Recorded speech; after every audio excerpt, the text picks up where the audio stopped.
অসমীয়া পৰীক্ষাটো বাতিল নকৰিলেও হ'লহেঁতেন। ৰাজ্যৰ ছাত্ৰ ছাত্ৰীৰ লগতে অভিভাৱকসকলক জনাব বিচাৰিছো বিগ ব্ৰেকিং নিউজ অৰ্থাৎ গুৰুত্বপূৰ্ণ খবৰ।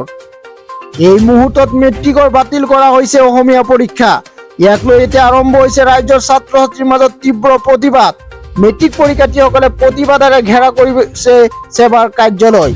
পৰীক্ষাৰ্থীয়ে পৰীক্ষাত নবহি আন্দোলন কৰিবলৈ ধৰিছে আৰু ইয়াক লৈ সমগ্ৰ অসমতে চলি আছে এতিয়া চৰ্চা।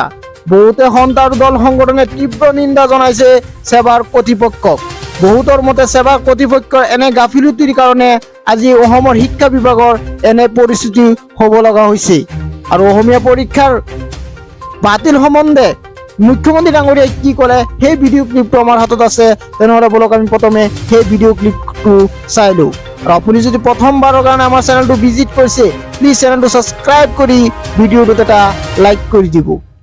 অসমীয়া পৰীক্ষাটো বাতিল নকৰিলেও হ'লহেঁতেন, কাৰণ যিখিনি প্ৰশ্ন কাকত লিক হৈছিল যোৱাকালি সেইখিনি আমি মাজুলীত উদ্ধাৰ কৰিছিলোঁ।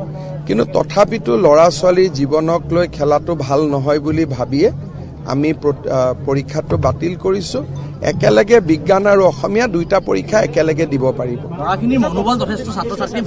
এইটো মই ভাবোঁ যে ইয়াত মনোবল ভঙাৰ কথা নাই, বৰঞ্চ এনেকে পৰীক্ষা হৈ গ'লে যদি কুৱেশ্যন লিক হৈ গ'লহেঁতেন আমি কোনেও গম নাপালোহেঁতেন।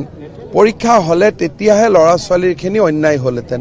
এতিয়া পৰীক্ষাৰ মাজত গেপ থাকে, 10টা দিন বেছি গেপ পোৱা বুলি কথাখিনি পজিটিভলি ল'লেই হ'ল।